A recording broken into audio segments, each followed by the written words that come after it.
Chinese president Xi Jinping Donald ট্রাম্পকে বলেছেন আমাদেরকে থুসিডিটিস ট্র্যাপ থেকে ওভারকাম করতে হবে অথবা মুক্তি পেতে হবে।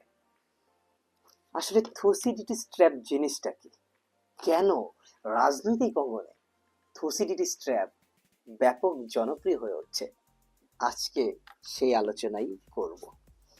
প্রথমত আমি আলোচনা করতে চাই থুসিডিটিস ট্র্যাপ এই ফ্রেজটি কে পপুলার করলো আমাদের রাজনৈতিক অঙ্গনে।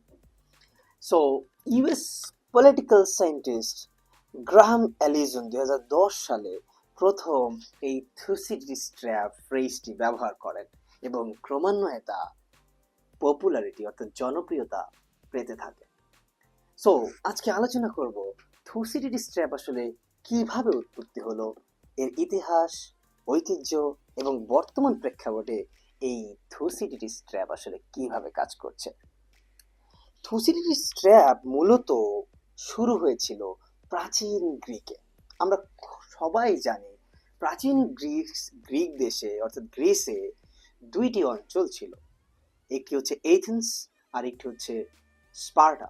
স্পার্টা ছিল সামরিকভাবে খুবই শক্তিশালী একটি অঞ্চল এবং তারা রাজনৈতিকভাবে একক ক্ষমতার অধিকারী ছিল।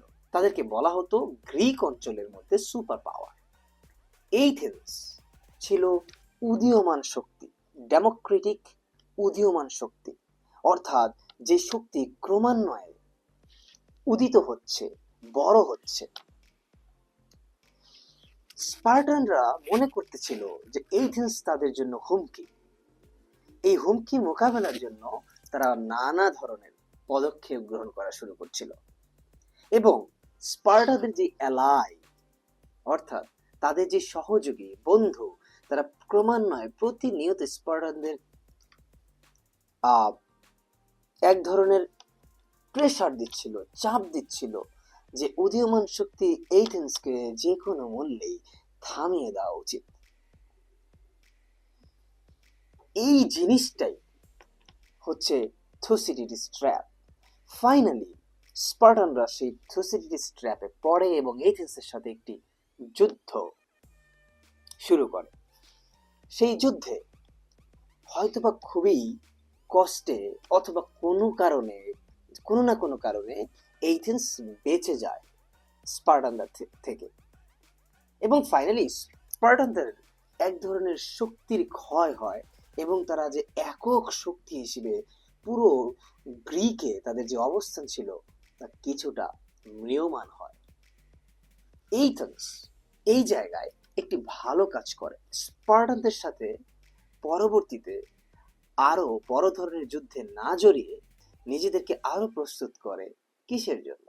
তা হচ্ছে ওই সময়ে আরো বড় শক্তিশালী একটি সাম্রাজ্য ছিল যেটি হচ্ছে পারস্য সাম্রাজ্য। ক্রমান্বয়ে পারস্য থেকে হুমকি আসছিল যে কোনো মুহূর্তে এথেন্স অথবা স্পার্টা অথবা গ্রিককে দখল করে নেওয়া হতে পারে।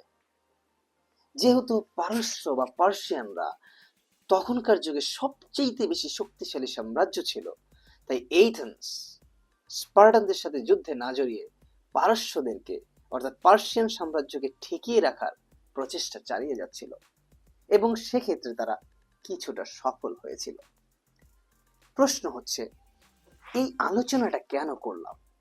আলোচনাটা করা হচ্ছিল এই কারণে যে স্পার্টানরা এক সময় গ্রিকে বা গ্রিক দেশে একক ক্ষমতার অধিকারী ছিল এবং উদীয়মান শক্তি হিসেবে এথেন্সকে তারা হুমকি স্বরূপ হিসেবে দেখছিল এবং তাকে থামিয়ে দেওয়ার জন্য যুদ্ধে পর্যন্ত অবতীর্ণ হয়েছিল। এবং এথেন্স যে স্পার্টানদের শত্রু অথবা উদীয়মান শক্তি হিসেবে তাকে যে থামাতে হবে, এর প্রেসার, চাপ এই স্পার্টানদের অ্যালাই অর্থাৎ মিত্রপক্ষ থেকে আসছিল। সেই পুরো বিষয়টাকে আমরা বলে থাকি থুসিডিটিস ট্র্যাপ।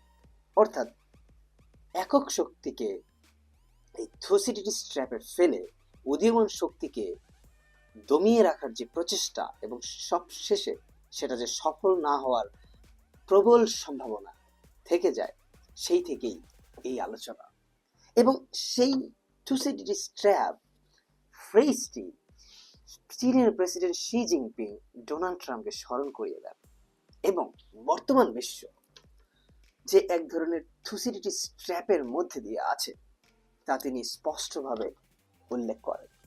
কোল্ড ওয়ার শেষ হওয়ার সাথে সাথেই একক শক্তি হিসেবে যেই মার্কিন যুক্তরাষ্ট্রের উদয় হয়েছিল, বর্তমানে সেই শক্তিকে চ্যালেঞ্জ জানাতে শুরু করেছে চীন এবং সেই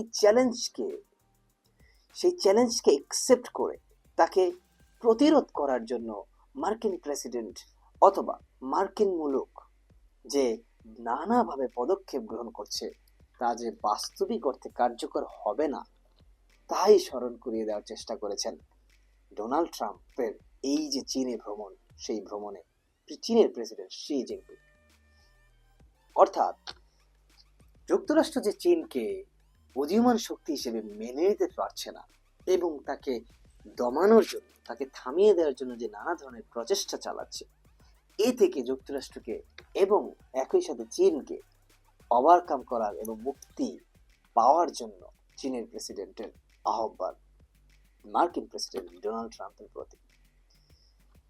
থ্রোসিডিটি স্ট্র্যাপ বর্তমানে খুবই প্রচলিত একটি ফ্রেজ এবং এটি আসলেই চলমান, কারণ মার্কিন প্রেসিডেন্ট অর্থাৎ মার্কিন মুলুক যে কোনো মূল্যে চীনের এই উত্থানকে ব্যাহত করতে চায় অথবা দমিয়ে রাখতে চায় অথবা যে কোনো মূল্যে শেষ করে দিতে চায়। কারণ প্রতিদ্বন্দ্বী যদি বড় হয়ে ওঠে তাহলে সাম্রাজ্য টিকিয়ে রাখা খুবই কঠিন হয়ে পড়বে। কিন্তু উদীয়মান শক্তিকে যে খুব সহজেই দমিয়ে ফেলা যাবে না, সেই জিনিসটাই চীনের প্রেসিডেন্ট মার্কিন প্রেসিডেন্ট ডোনাল্ড ট্রাম্পকে স্মরণ করিয়ে দিয়েছেন। সো আমি আজকের এই আলোচনায় থুসিডিটি স্ট্র্যাপটা মোটামুটি বিশ্লেষণ করতে পেরেছি এবং আগের যুগের থুসিডিটি স্ট্র্যাপ যেখান থেকে উৎপন্ন হয়েছিল, বর্তমানে যে সেটা যে রেলেভেন্ট এবং সেই থুসিডিটি স্ট্র্যাপ চলছে সেটা আলোচনা করার চেষ্টা করেছি। আশা করেছি আপনারা আমার এই আলোচনা বুঝতে পেরেছেন। সবাইকে ধন্যবাদ। আল্লাহ হাফেজ। Bye bye.